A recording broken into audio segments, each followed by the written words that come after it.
So I was out last night. We had UFC 214, bunch of fighters, bunch of homies. I tend not to drink that much anymore. Yeah. But sometimes when I'm around with them and it's like they just went to war and I just watched them war and they want to drink. And you can't not. Yeah, I just can't not at that point. Yeah, you know, yeah. I'm looking at them, their face is all torn up. They got a black eye. They got some concussive trauma. Yeah. And what am I going to say? They need the anesthesia of alcohol. What am I going to say? Right. Nah, I'm going to pass. Yeah. You know what I mean? Yeah. So I was out with the homies yesterday and had a few things to drink. And I know when I was talking to Ben Greenfield, he pointed me to an article you did that was specifically for like how to handle when you go for some vice, go for some things that aren't good for you. Yeah. So help me out here, Mark. help me out right now. And for all the people listening to this with a hangover who've never gotten that, which I know my audience probably never drinks. Yeah. Of course, they're just sure, they're pristine and clean. Pristine. They're doing everything you say. Pristine. And even not what you do.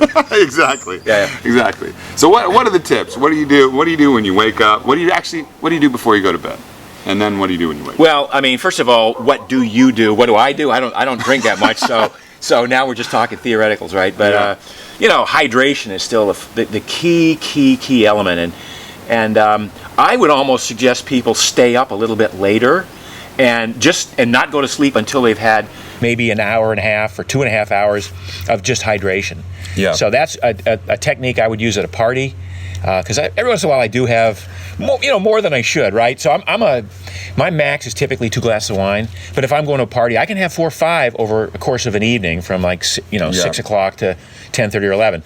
But I make sure that once I stop the wine or the beer or the tequila or whatever it is, I start slamming down the water. Yeah. And I will nurse. I happen to like sparkling water better than regular water, and I'll just pretend that's the drink for the rest of the night, and I'll feel myself sort of coming out of the. Yeah. That's the key, right? It's like if you go to sleep and you're still a little drunk. Yeah. That's when the hangover is going to be bad. Like when you can hydrate your way out of it on the front side. Some salts, some minerals, some other things to get the electrolytes back. You get that, not that pee that's like the last one when you've been drinking, but the one where you actually rehydrate. And then go into the bathroom. I haven't had that one this morning yet. Uh-oh. That's when it's bad. You haven't broken the seal yet?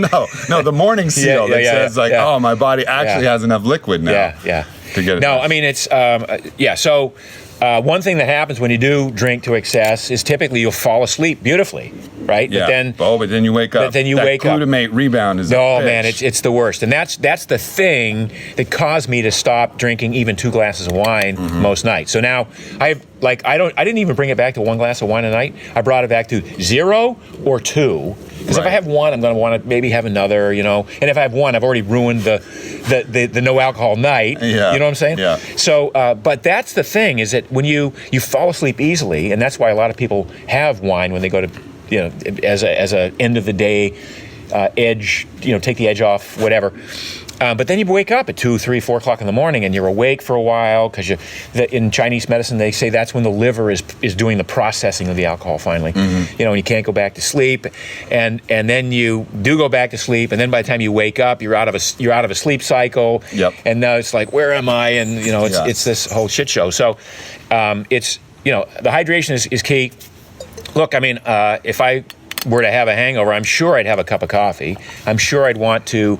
Furthering the dehydration. Well, train. not really. Coffee isn't really as dehydrating as most people think. I mean, interesting. I mean, coffee still, you'll smell it in your urine if you haven't had anything else to eat during the day. But it's on balance, it's more hydrating than it is dehydrating. That's good to know. Well, I mean, if you took a caffeine pill, it's dehydrating. Okay. Yeah. But if the caffeine in coffee, and you've got 6, 8, 12 ounces of water in there, there's a hydrating effect. Yeah. And the little stimulant effect of coffee in the morning to get me going again, I'd probably overdose on the B vitamins. Yep.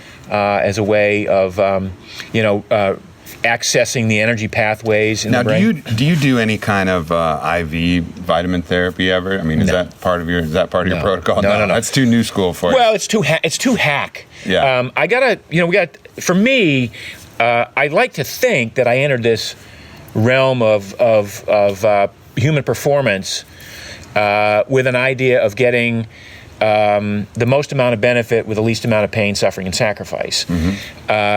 But my goal was always to do it naturally and to do it in a way that the body adapts, responds, seeks homeostasis, versus plugging something in and trying to get the shortest shortcut possible. So you're going with the multi-million-year evolutionary plan rather than than the last 10 years. So far, that's worked for me, and in the research, it's worked for a lot of people. But and we'll talk about this later on today. But like when we start talking about ketones and ketosis, and you take ketones to get into ketosis, it's like it's circumventing the whole process that was the original reason that you got into ketosis. Sure. So when we start talking about, and by the way, I'm not anti-IVs. If you're an athlete and you got to perform that day, and IVs are legal, and you can take in some saline and some glucose and maybe some B vitamins, some B12 or something like that. That's mineral electrolyte complex from the banana bags. Right. I consider myself an athlete. That's the only reason I do it. Okay. But I mean, I'm not opposed to it. It's just something that doesn't. It's like the relative benefit to me, I do not perceive as being substantial, and so I just the whole IV thing. And there are a lot of other hacks that we talk about these days that are kind of too fringe for me still. Yeah. No, I get it. So for me, obviously one of the things that we're talking about is that, alcohol is a GABA agonist. Yeah. So that's what makes you feel good. Because it increases the amount of GABA that you have in your brain. Yeah. And then the body's response to that, the body's always seeking a response, but the body will overshoot the mark. Yeah. So when you have too much sugar, it'll overshoot the mark. It'll overshoot with insulin, and then you'll have the drop, and then you'll want more sugar, and then you start playing that. It's the same with alcohol. You get way too much GABA, the body's like, we have way too much GABA in the system. We got to sober up. Yeah. Releases the excitatory neurotransmitter glutamate, and that's what gets you that kind of anxious, wired, can't sleep vibe. So ways to rebalance that out are things that stimulate GABA, but that's a tricky one to do. Like L-theanine is probably one of the better mechanisms that I've found. So for me, it's green tea versus the coffee. Yeah, that definitely helps. And then the other thing that's interesting that I found is that molybdenum is a key mineral for the body to produce the compound that breaks down acetaldehyde, which is another one of the toxic components of alcohol. So molybdenum's found in beans and hummus and legumes. So that craving for that bean bean burrito or that bean taco. Right. Yeah. And a lot of people don't have that enzyme to do that conversion, and therefore they're much more at the effect of alcohol than others. Yeah. For sure. So I'm gonna be on the beans. So beans green tea, L-theanine, and that's one of those things where, because I'm in the supplement industry, I say, just supplement with L-theanine. You can get some significant doses of L-theanine. It's very, very safe and natural, and short-term. Yeah. A short-term bump. Yeah, that's a good move. Yeah. All right, I'm going to jump right into ketones because that's something that's really interesting to me. So a lot of people think they're on a keto diet, but they're not anywhere close to ketosis. It's just a very low carb diet, which is actually pretty good, and almost generally what I do, because actually making that switch all the way into ketosis, that takes some considerable willpower and then considerable stick-to-itiveness to actually make it through that other side. So, and you're coming out with a book in October, and it sounds like you're recommending people go all the way through, where they switch over for the fuel source from glycogen to actual ketones. Yes. Is that that's accurate. But I mean, and I think you hit upon something pretty important, which is some people think they're in ketosis because they've dropped their carbs from 450 a day down to 110 or something. I'm so keto right now, bro. Yeah. I think I'm pissing purple, and people say my breath isn't that great. That may be oral hygiene, who knows? But in the book, because there's a lot of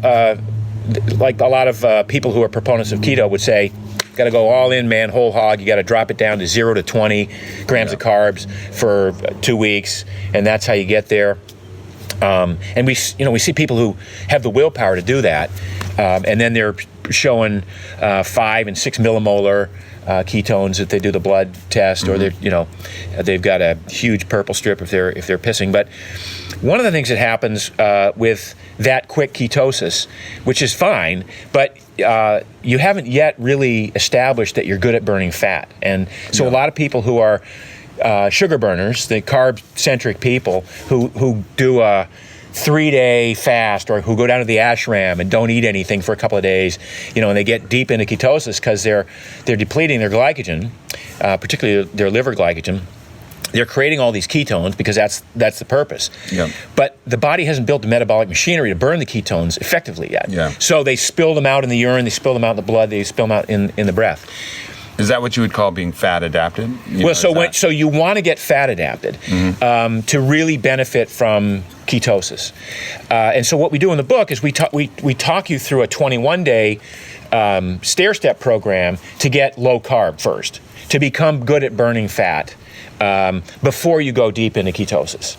So that 21-day period, which is very reminiscent of the original Primal Blueprint eating strategy, which is to cut the grains, the sugars, most of the alcohol, the desserts, the sweetened drinks, the processed food. And now sweetened drinks. Now I'll just pause you there because there's different people, different schools of thought on that. Yeah. Obviously, the sugar sweetened drinks. Yeah, those are glucose and fructose you want to get rid of. But what are your thoughts on? Because a lot of people recommend that you cut out even naturally sweetened things like stevia or monk fruit, which happen to be two things that I'm quite fond of. Yeah. But they say that you want to resensitize your mouth to actually tasting the sweet things. Right. So two things going on there. One is, do those sweetened beverages cause an insulin response? And they don't.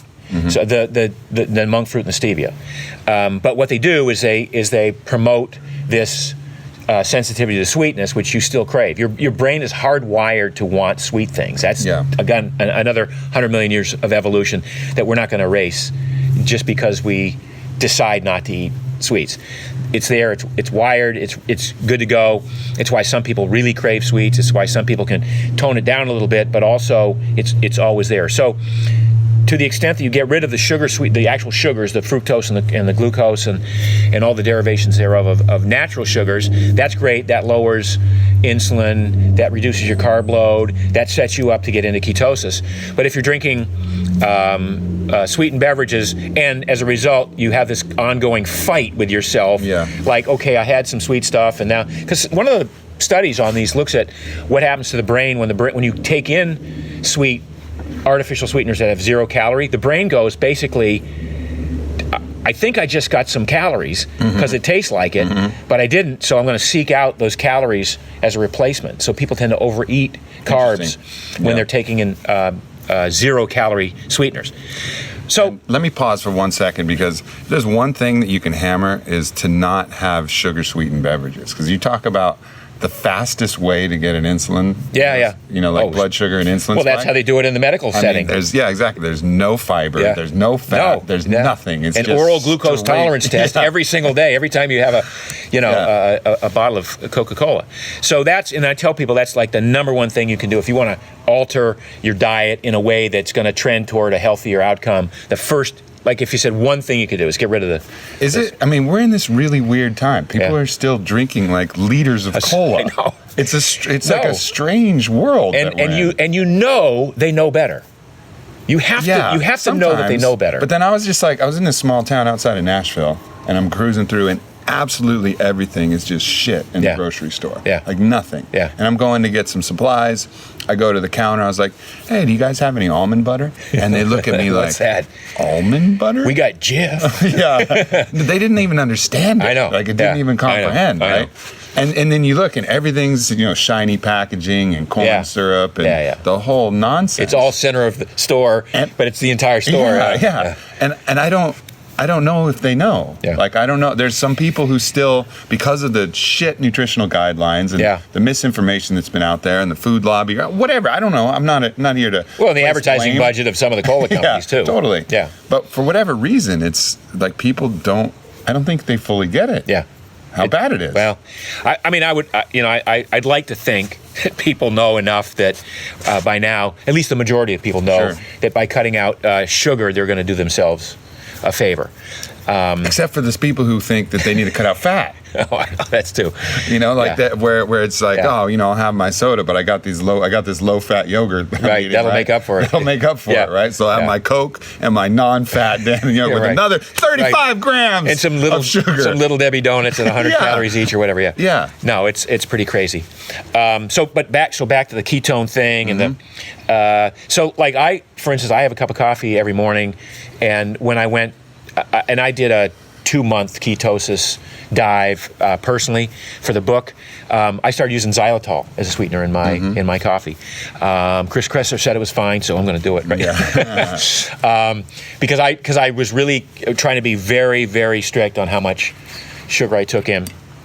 But in the book, we talk about how the 21-day sort of entry-level decompress from normal eating standard American diet to get ready to learn how to burn fat, to reduce the carbs, so that when you do decide to go into ketosis, and we have, by the way, we have what we call a midterm exam, and you have to get a 75 or better on it. It's in the book. It's just yes/no questions like how you feel, because we don't want you to go into ketosis until you are ready, because a lot of people have gotten particularly those who have been metabolically damaged over a lifetime, and they say, oh, I read this ketosis book, I'm going to do it, and the next thing you know, they're messed up because they went too quickly, they didn't learn how to burn fats, they just find themselves exhausted. And because the brain is like expecting glucose all the time, and now you immediately withhold glucose. Some people's brains are like, I mean, you could literally cause damage if you haven't stair-stepped your way, I think, in terms of some people. So it's so getting from, say, 100, 120 grams a day of carbs, which is like very normal diet for most people in the low-carb, paleo, ancestral health movement. Sure. That still means you're getting lots of vegetables, you're eating a big salad, you're eating, again, lots of green leafy vegetables. Vegetables still wind up being the bulk of the amount of food, because this much vegetables probably only has 25-30 grams of carbs total. Yeah, most of it's insoluble fiber. Most of it's in the form of soluble fiber, insoluble fiber. You're getting all your micronutrients there. I can turn any salad into a beautiful fat bomb keto salad just by putting some of my Primal Kitchen dressing on it. Yeah, I got to tell you some before we end this thing. I got to tell you some of my favorite recipes using your stuff. Oh yeah, okay. Well, okay, all right. I'll tell it right. Let me jump in right now. Here we go. We're going to take an intermission here. Talk about products. All right. So one of the things I've been doing is making this curry cauliflower salad. So like roasting cauliflower, avocado oil, and a little sea salt. Yep. And then taking the Primal Kitchen mayonnaise and then putting a bunch of turmeric and a bunch of Indian curry powder and a little bit more salt and mixing it up. Awesome. And it's like this amazing curry no-tato salad. Right. And it's fantastic. We make it like twice a week. And it's very low in carbs. Super low in carbs. Super high in healthy fats. Yep. So it's a totally... And then you have the benefits of the turmeric and the curry and the sea salt. And So a great example of how when people think of the keto diet, they think, well, I got to be willing to sacrifice not just things that I can't eat, but there's not much left that I can eat, and it won't be that tasty. And once you get into this and you realize how many potential great tasting meals you can make that are keto, and you can serve them to your guests, and they won't even they won't even know it's keto. They'll be stoked. Oftentimes the meals feel very rich. They're very rich and filling. This is a diet that you can do. Now the issue is when you need something that you're used to carrying the meat with, right? Having like meat sauce without the noodles, or having like, well, how am I going to hold the meat in my? How am I going to hold my burger? I know. That was the original. By the way, the original idea behind a sandwich was a portable plate. That was why the Earl of Sandwich apparently, he said, I need something that I don't have to have a plate to eat my meat. And he used some hard bread, and then it became like the thing. Right. So we're going back to what actually the original concept was, which is just eat your meat off a plate. I said for the longest time, when you people would say, well, wait a minute, I love spaghetti and meatballs. And I'm like, well, what do you like about them? Well, I like the meatballs and the marinara sauce. I go, well, then get rid of the spaghetti and just have a bowl of meatballs and marinara sauce. Be much better off. And then there's kelp noodles, which is one of probably the best solutions. And zucchini spirals, which you can use as well. Absolutely. I mean, we serve a zucchini spiral, and there's those great machines that you can just do awesome stuff. People like it better than pasta. Yep. So there aren't those excuses anymore. I think, plus the fact that now we've been in this experience for 10 years. There's 1,000 books on how to cook paleo, low carb, keto, and they're all great books. They're all great cookbooks. So there's an almost infinite number of possibilities that you can do to prepare meals. All right, my second favorite. So there's this mix called power greens. It's chard and spinach and all these different greens. Yeah. And I saute that one in low heat and olive oil. And then there's this Ethiopian seasoning called berbera. I don't even know if I'm pronouncing it right. Yeah. Berberre. Right. And it's fantastic. It's like 12 different spices. Yeah. It's amazing. It's like, if you ever go to like an Ethiopian restaurant, they serve it with that bread thing. Yeah, Dip I've had it in. it. Yeah. It has that great spice. And then I put some pumpkin seeds on it, and then I just drown it in the Primal Kitchen Ranch. Yeah, and good. It's just amazing. Yeah. Like, and that's, again, this is like, these are things that once you find a few of your favorite things and a way to do it, it's like a part of your life. Well, but that's a great point, is that people also think, like, what am I going to eat if I go here? Well, if you find 5 great dishes that you like to make, why not have them most of the time, a lot of the time, and rotate them? I mean, I would rather, there's so many dishes that, not so many, but there are a couple of dishes that I love that I would rather have often than be, experimenting with new stuff. I'm happy to experiment, but I don't feel like I need to have something different at every meal. Yeah. And another thing I think people need to just let go of is they'll try to make like keto pancakes. Oh, I'm like, stop. Stop with your keto cheddar biscuits. Stop with your keto pancake. Like, it's just not going to work. No, it doesn't fit. It's not going to work. No. It's going to be ultimately inherently unsatisfying. Yeah. And almost make you more pissed off. Yeah. With the diet, no, it's almost like vegetarians wanting to make a tofu turkey. It's like, if you like tofu, have tofu. Don't make it taste and look like turkey that you're not going to eat anyway. It's weird. So it's funny how people do that. So how much of the time are you actually in ketosis or just very low carb? I'm pretty much always low carb, just by choice, and it's comfortable for me to be below 150 grams a day almost all the time. If I have a big high carb day, it's 200 or 175 or something, right? Yeah. And do you time that after like more of an endurance workout or something? No, but you know what I do is if I find myself having gone there, I'll plan a more glycolytic workout for the next morning. Because I can deplete those reserves that I just built up pretty quickly in one workout and then be right back into low carb or ketosis. Yeah, that's what I convinced myself yesterday when I went and stopped with my fiance and grabbed a Fonut. Have you ever had a Fonut? No. I'm generally like pretty good on my diet. Yesterday I just let it all go to hell. There was sugar, there was alcohol. But we were going to an ecstatic dance, which is like basically 2 hours of dancing as expressively as you possibly can. So it's a great workout. And I was like, well, if I'm going to have a Fonut, which is these steamed donuts that are delicious. They have these blueberry Earl Grey ones that are like insanely good. Sounds great. Yeah, it's really good. So we had that before, but I'm so not used to sugar now. Like I used to be able to eat a donut. Like I see people eat donuts and they just carry on with their life. I know. Like carry on. Yeah, you got to take a nap, right? Oh man, it was brutal. We're in the store and I'm just kind of like, I feel awful. Yeah. Like I don't understand. I mean, eventually halfway through my dance, I was like, okay. Yeah. Now I'm back to. You burned off. I burned it off. But the tolerance for that just goes way away when you start pulling the sugar. So that's good news, bad news, right? Yeah. I mean, the good news is you cleaned up your act. Your insulin sensitivity has modulated and evened out. The bad news is if you do fall off the rails, it's very noticeable. Yeah. And so that keeps a lot of people. That keeps me honest. I mean, I sort of know where the what I can get away with and what I can't, and so I go right up to the edge. By the way, humans tend to go right up to the edge of what they can get away with in every aspect of life. Of course. So some of us can get away with a lot more than others, right? But with regard to being in ketosis, so I tend to be, low carb anyway. And then what happens is now, like I spent months in ketosis, and I noticed a physical transformation, and it was very impressive. Like to eat 30% fewer calories in a day, to skip meals, and to have people at the gym go, dude, you're jacked. What are you doing? Yeah. Well, it was because I had burning off body fat, and so I had more striations and less body fat, and I'm a pretty low body fat guy to begin with, right? Mm-hmm. So that was pretty clear that whole epigenetic upregulating of protein sparing is profound in the keto state. And there's sites now on the internet that are dedicated to coaching people on how to gain muscle, not gain fat, and do it in ketosis. Yeah. And I said, well, so why don't you stay fully in ketosis all the time, Mark? Well, I do like to eat food, a wide variety of food. I do find that that I'm surrounding myself with great choices. I'm opening a restaurant.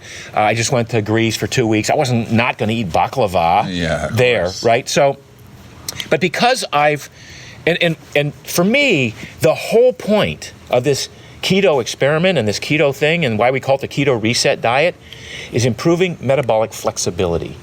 So it's not about being in ketosis all the time. It's about the positive effects that being in ketosis for a short period of time or a long period of time have in ratcheting up your metabolic flexibility. So you become more efficient at burning fat, more efficient at creating ketones, whether you're in full deep ketosis or not. You're less inefficient at burning glucose when you do present it. Yep. You don't throw off as many reactive oxygen species. You upregulate it's called mitochondrial biogenesis. You increase the amount of mitochondria in your body when you're deep in ketosis. Yep. And that has a lasting effect. It's not like something that goes away the next day when you decide to eat a funnel cake. It's just that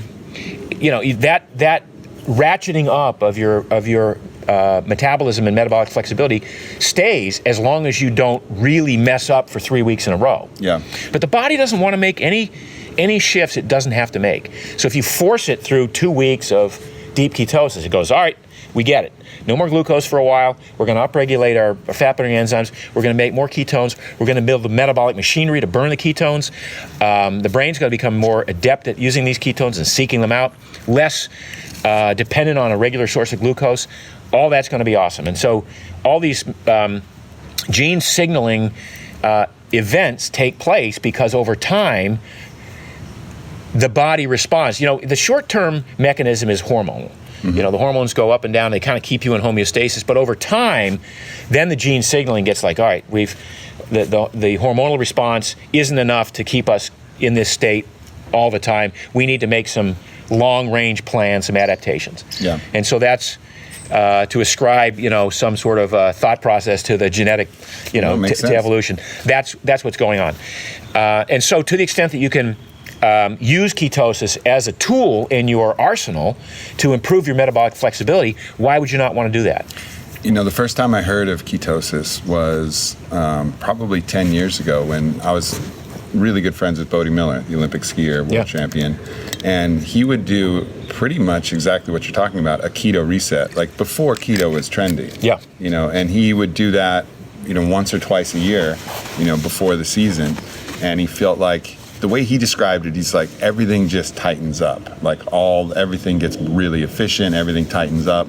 And then he would go, and he was doing the test strips and everything, like really early on in that. But he's also one of the biggest freaks of nature I've ever seen. I mean, talk about someone who could push the envelope on all aspects, like training and skiing, and partying and whatever. And I think part of it is because his machinery was so well adapted to a variety of different conditions. You could take 100 athletes who are amazing physical specimens, train hard, do all the work, and now the difference between a gold and a silver is 0.02 of a second.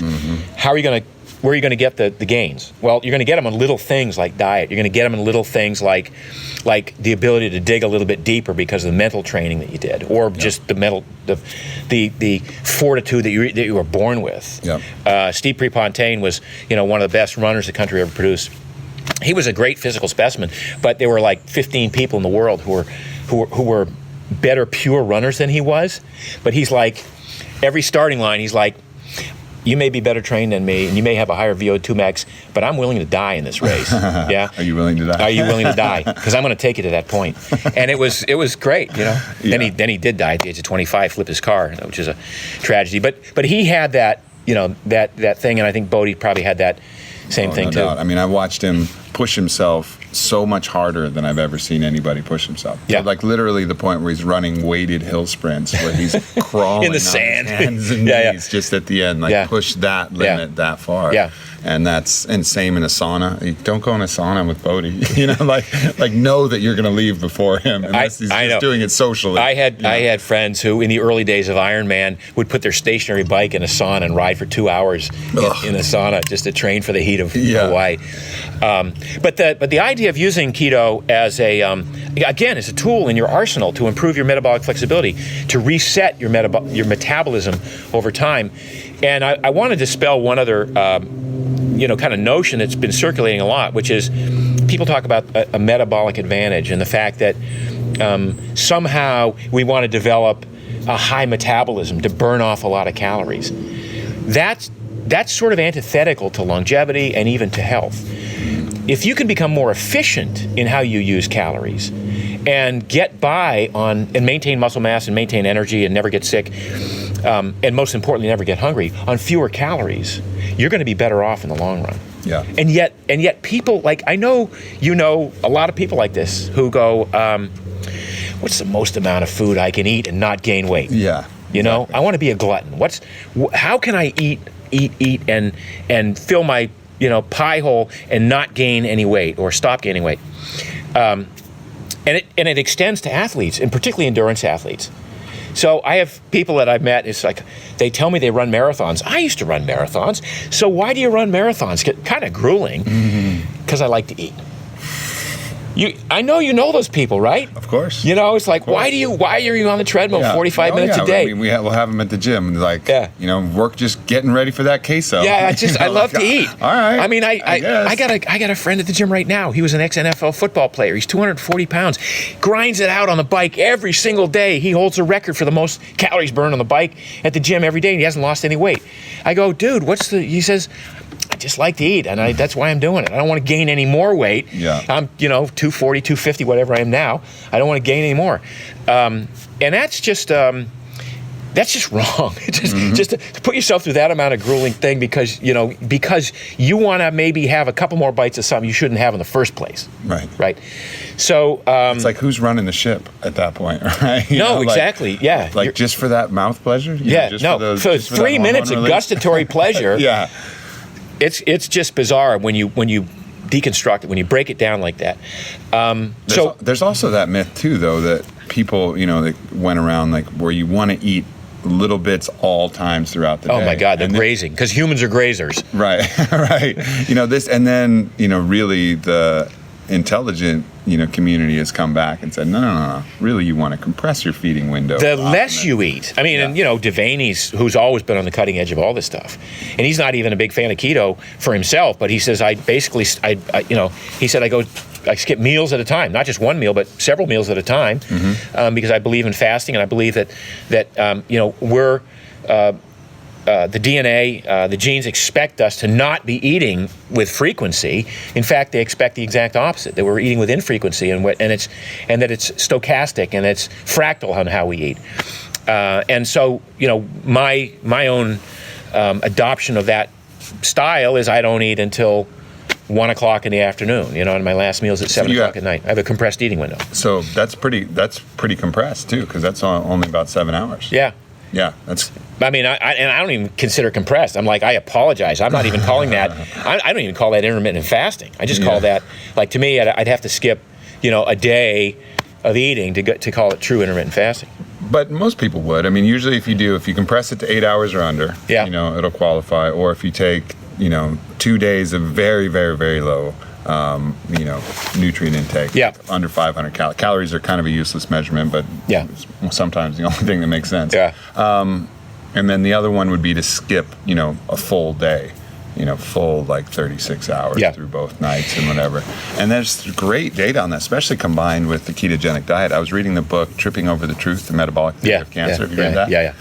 I mean, amazing what the research is showing for, rehabilitating, cancerous cells, which is really a metabolic disease, a disease of the mitochondria, which is a case that they really convincingly make in that book. I know Warburg made it, a long time ago. And we're like, whatever. Yeah. Oh, you mean there's one thing about every cancer cell that's the same, and that's that they ferment glucose as their form of respiration? Let's ignore that, and let's just focus on the genes, which is a really interesting take. But looking at how beneficial that is, it really, whether you have cancer or not, you finish that book, and you want to try some... You want to cut glucose out of your life as much as possible. You do, and get ketogenic, do some restricted intermittent fasting, maybe hop in a hyperbaric oxygen, No, I mean, look, the whole mitochondrial thing has come back into vogue, and so everybody's kind of, not everybody, but people are on the cutting edge of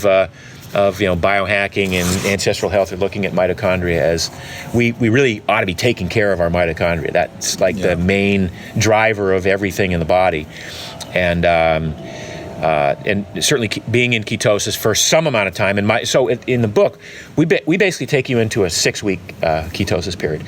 And it's literally from there, it's like, okay, see how you feel, see how you like it. If you want to continue, go for it. Yeah. If you don't, you're still better off. You're better off for having done it.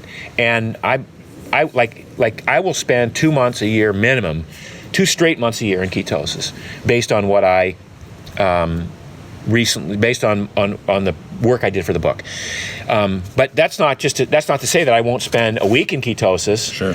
And back to my point about this metabolic flexibility and this, you get to a point when you've built that metabolic machinery where you can go in and out of ketosis literally in less than a 24-hour period. Now, some of the researchers going back, Finney and Volek have said, no, once you're out of ketosis, it takes 3 days to get back in.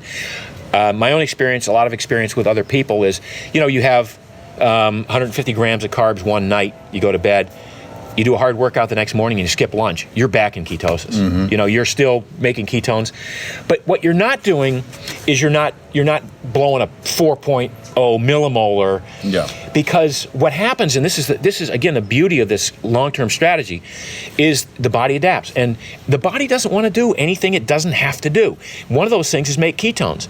So we talk to a lot of people who have been in ketosis for 10 years. Who are like 0.4, 0.5 millimolar all the time, and they're getting 20 grams of carbs a day. How is that even possible? It's possible because the liver's only making as many ketones as it knows it needs to fuel the brain. Yeah. The muscles have become so good at burning fat that they're doing 85 to 90% of the work just through fat metabolism, just because they have double the mitochondria that a control would have. And by the way, all those mitochondria have their own DNA, have all upregulated their efficiencies. So each one of those mitochondria is working better than the mitochondria in anybody in a standard American diet profile. So you get to a point where you're now good at this, and you can go in and out and stay in this low carb realm. And even if you're sort of providing more carbs than you needed yesterday, it doesn't become an excessive buildup of glycogen reserves and then put you out of ketosis. It just, you stop making ketones because the body says, I got glucose and I can handle it. But once you draw it down again, you go right back to making just as many ketones as you need to get by. Yeah. What happens with a lot of people who, and I've seen this a lot, people, I just started ketosis a week ago, 2 weeks ago. I'm so good at this. I was 6.0 millimolar, and it's like, okay, that's because, you're great, you're in ketosis. Yeah. And one definition of ketosis is making more ketones than you need, right? So one definition of ketosis would be I'm peeing purple, not peeing purple, but I'm on the strips. Yeah. If you're peeing purple, go see a physician right away. I've done that before, by the way, and it's not good after a marathon.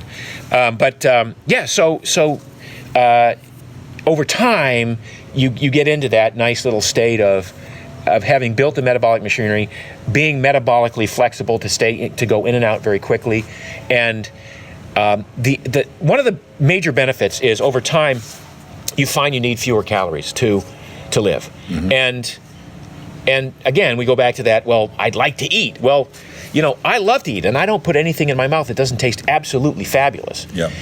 But I also know when I don't need to get full. I know when I've had enough for that meal, and I go. So often I go to a restaurant and the portions are huge, and I'm just not going to finish it. Yeah. And I have that. That's another funny thing that people have. People have this like finish the plate. God forbid you go to Cheesecake Factory. Yeah. Oh my God. Yeah. But it's a weird thing. It's as if your body is a better trash can than the actual trash can. Yeah. It's like the hungry people aren't going to get your food. Yeah. The restaurant it's not going to scrape it off your kids plate. in China who are starving. It's either going to go in the trash or you're going to use your own trash compactor inside your body. Right. Taking it home is obviously the best option amongst those. But it's an interesting phenomenon that. To this day, I still do that every once in a while. I go, there's only 3 bites left. I'll finish them, and then go, Jesus, I didn't need to do that. And I'm not uncomfortable because I don't go way to the edge of like fullness, like Joey Chestnut kind of stuff, but right. Yeah, I had a saying that I wrote a little blog post about it. To retrain yourself not to do that, not to overeat. I called it "Leave a Bite for the Gods." Well, that's nice. Like in the old days where they would leave an offering of food. Just to break that habit that some people have of like always finishing the plate. But leave one bite and just be like, all right. Yeah. I can do this. I have the willpower not. At least one, just not to leave one bite. like a plate clean. Yeah. I tell people, once you feel like you're starting to get in that zone, ask yourself, am I really hungry for the next bite? Mm-hmm. Am I truly hungry for the next bite? Not am I full, not am I, whatever, but am I truly hungry? And if I'm not hungry for the next bite, knowing full well that right over there is my kitchen with my refrigerator full of potential, or my pantry, or the convenience store down the street, or whatever it is, I'm not going to starve. And so it's a skill that we develop over time. But one of the major effects of a ketogenic diet in the first place is appetite, is a diminution of the appetite, a significant diminution of the appetite. And to the extent that so I wake up in the morning and I got plenty of energy. I do have a cup of coffee. Mm-hmm. I don't put I don't put MCT oil in it or anything like that. I just want the coffee and the taste, and it's a habit for me. I love the taste of coffee. Did you read the report a couple weeks ago that the more coffee you drink, the longer you live? Yeah, I've seen a couple of those. Yeah. So it's less depressed you are. So we got that going for us. Yeah. But anyway, so I have a cup of coffee. But I'll go to the gym at 10 o'clock, 10:30, do a easy workout some days, hard workout other days. Come home, I'm not hungry. I don't feel like eating. In fact, eating's the last thing I feel like doing, even if I've done a leg day. Mm-hmm. It's like wait an hour and a half, 2 hours, and then have lunch at 1 o'clock. It's fine. It's not a huge lunch. It's typically a salad with some protein in it. I'm not that hungry throughout the rest of the day. It's a beautiful thing to not have hunger dictate how you move from one appointment to the other throughout the day, or to finish breakfast and go, what's for lunch, and finish lunch and go, what's for dinner, like so many people do.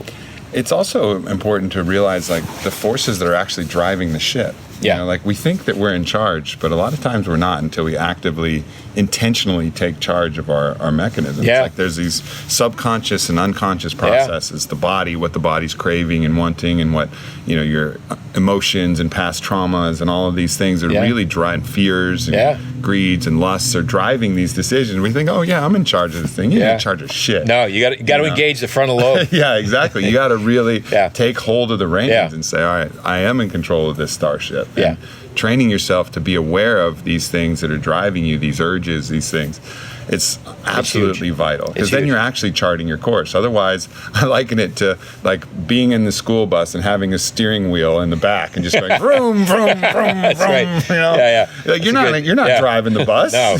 You're just pretending. You're just making sounds with your mouth. That's funny. So that's a key thing. And I think the discipline even of getting into ketosis, along with the benefits, like just do it. Yeah. Like you got to do it and feel it. And I'm not as I'm willing to use some of the shortcuts that'll help round the corners. So for me, dipping into ketosis, I'll use some of the exogenous ketones. Yeah. It feels like it kind of rounds the corners a little bit, smooths into it.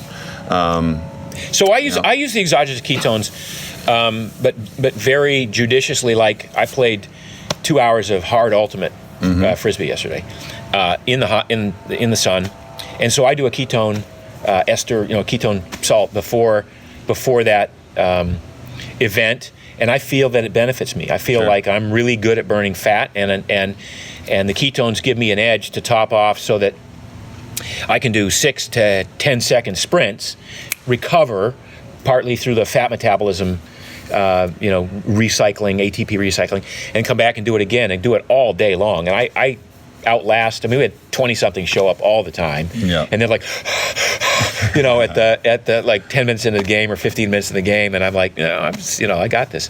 So I use the ketone supplements for that.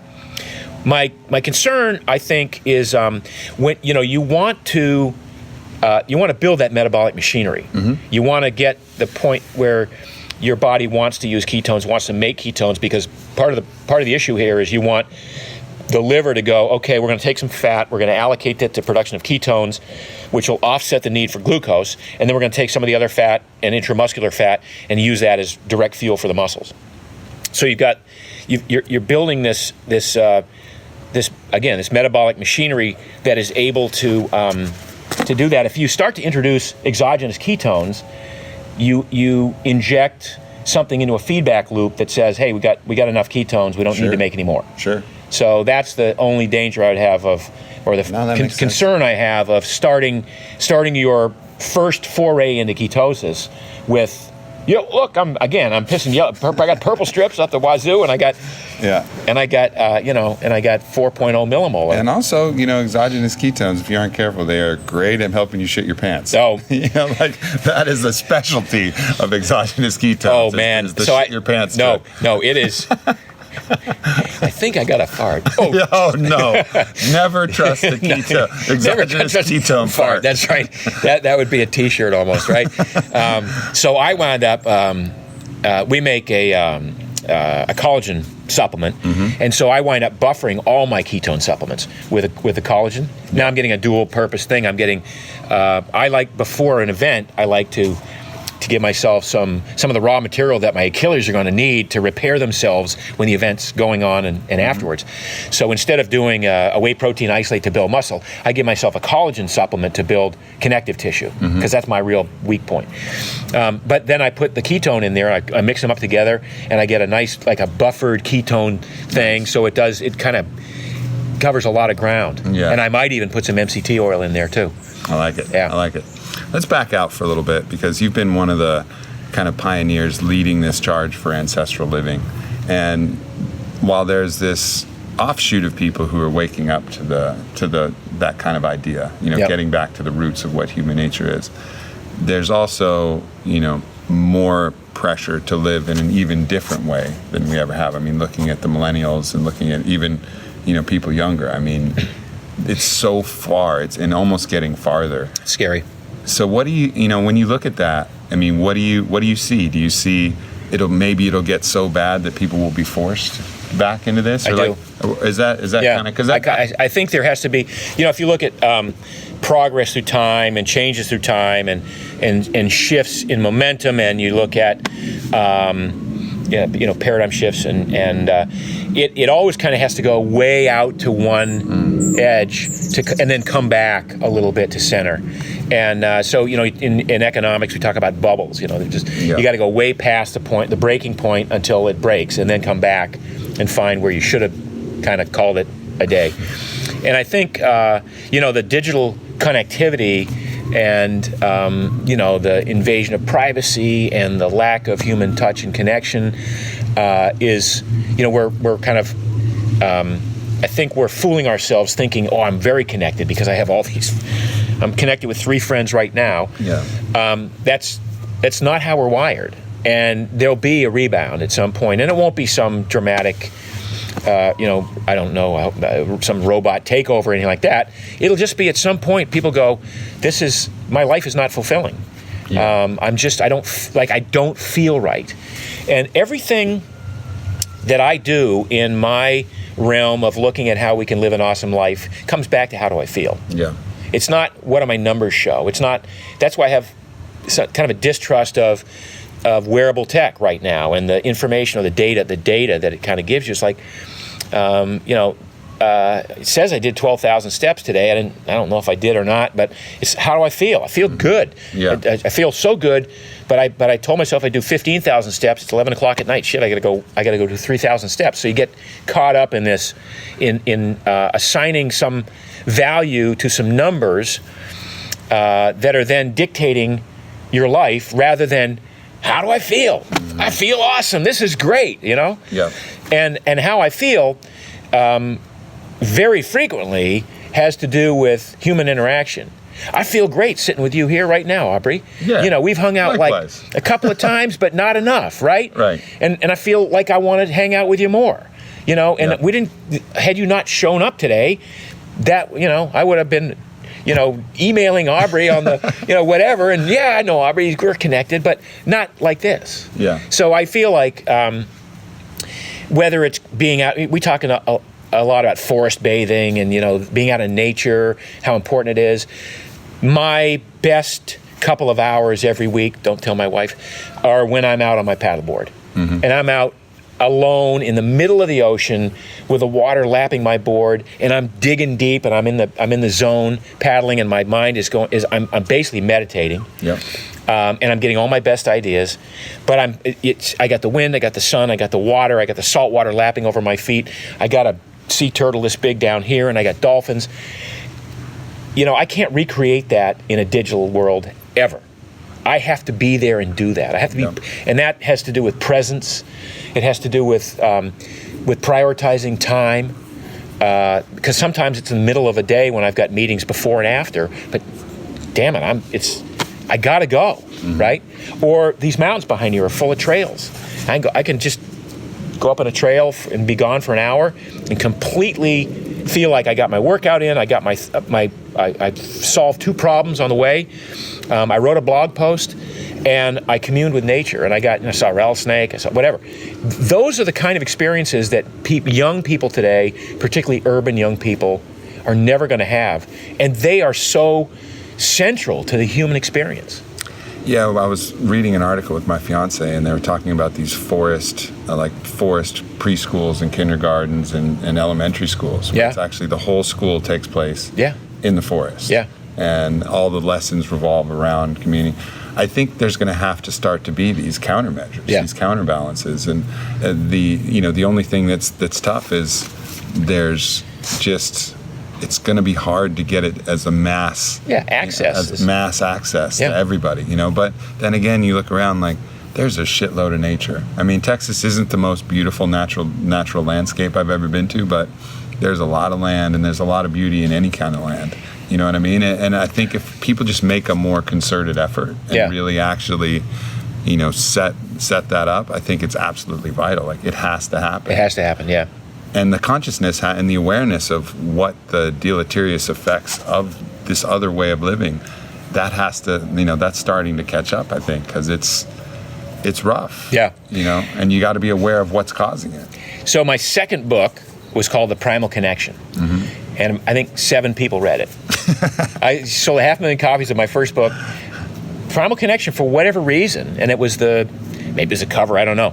But those people, and tens of thousands of people have read it. But people say it's my best book ever because it talks about everything other than diet and exercise. It talks about exposure to dirt and training your immune system to be more efficient because you're just playing in the dirt and you're in the microbes, and spending time in nature and surrounding yourself with key people who you love and who will nurture you and you can nurture. And it talks about the Dunbar number and all of the interconnectivity that we have, and how important all of this is to our psyche, and how important our psyche is to our stress reduction. And we can talk about hacks, biohacks, and dietary manipulation all day long, but ultimately it's how you enjoy life that's really counts. Because if you're, sometimes I see somebody who's like seriously overweight and they are so dialed into their life and they so love their life. It's like,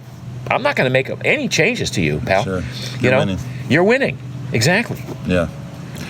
Well, that's a good way to end. Whatever it is, just find your win, right? Yeah, exactly. These are all just different ways and different tools and different techniques, and some are really congruent with the way the human body is designed to win. What we're designed to do, where we're designed to be, and just having the knowledge, having that awareness, and then finding that. Because, man, this is the best playground we could ever create. Right? For sure. It's so good. Yeah. It's so fucking good. I know. It's so good. No, and every time you get out there, you remind yourself how good it is, and then, it's like you didn't do it again for, why didn't I do this yesterday? Yeah, and then you start beating yourself up, it's so good, and I'm not even having fun. I'm like broken. And there's all of these mental processes, and that's the challenge part of it, too. Yeah. That's the aspect of, coming here to strive against something, to have a force of resistance to overcome and feel that progress. Yeah. But ultimately, we wouldn't design a game a different way, I don't think. So. Agreed. Cool. Yeah. All right, man. Yeah. Good chat. Thanks, everybody. Much love. Peace.